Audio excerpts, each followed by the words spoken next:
संत तुकाराम महाराजांच्या पालखीचा मुक्काम आज यवत या ठिकाणी आहे आणि यवतमध्ये काय भैरवनाथ मंदिर आहे या ठिकाणी पालखीचा मुक्काम असणार आहे। मुक्कामाच्या आधी पालखीचं स्वागत जे आहे ते यवत ग्रामस्थांच्या वतीने केलं जातं। या ठिकाणी एक रांगोळी कलाकार आहे संजीवनी कुटे, तिने संत तुकाराम महाराजांची रांगोळी जी आहे ती काढलेली आहे आणि तुका म्हणे माझे हेची सर्व सुख पाहिन श्रीमुख आवडीने असा संदेश आणि झाडे जगवा झाडे लावा असा संदेश जो आहे तो ती या माध्यमातून देण्याचा प्रयत्न करते। संजीवनी आपल्याबरोबर आहे।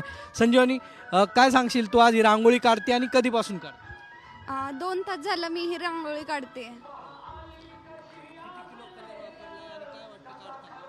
10.5 किलो कलर यासाठी वापरलेला आहे आणि या रांगोळीच्या माध्यमातून संत तुकाराम महाराज यांचं चरित्र समाजापर्यंत पोहोचवण्याचं काम मी करते।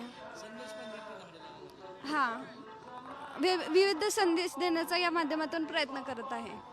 आपण जर पाहिलं तर वृक्षवल्ली आम्हा सोयरे संत तुकाराम महाराज म्हटले होते, आता झाडं कुठं पाहायला मिळत नाही आहेत किंवा अनेक झाडं लोक तोडतात, त्यांच्यासाठी काय सांगशील?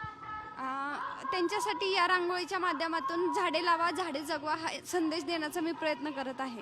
कुठपर्यंत कधीपासून या वारीला करते का पहिलंच वर्ष आहे आणि यानंतर कुठपर्यंत असतं? गेले 2 वर्ष मी रांगोळीची सेवा तुकाराम महाराजांच्या पालखीमध्ये करते आणि माझी ही सेवा ही पंढरपूरपर्यंत कंटिन्यू राहणार आहे। आता की पंढरपूरपर्यंत ही रांगोळीची सेवा संजीवनीच्या माध्यमातून संत तुकाराम महाराजांच्या पालखीसमोर असणार आहे। त्यामुळं झाडे लावा झाडे जगवा असा संदेश रांगोळीच्या माध्यमातून देण्याचा हा सर्व प्रयत्न जो आहे तो संजीवनी गेल्या वर्षापासून करत आली आहे। कॅमेरामॅन आदर्श कटकेसह सागर आव्हाड, साम TV, यवत। देश विदेशातील प्रत्येक घडामोडींचे लाईव्ह अपडेट मिळवण्यासाठी आता साम टीव्हीच्या सर्व सोशल मीडिया प्लॅटफॉर्मला लाईक, फॉलो आणि सबस्क्राईब करा। तसंच सर्व नोटिफिकेशनसाठी बेल आयकॉन प्रेस करायला विसरू नका।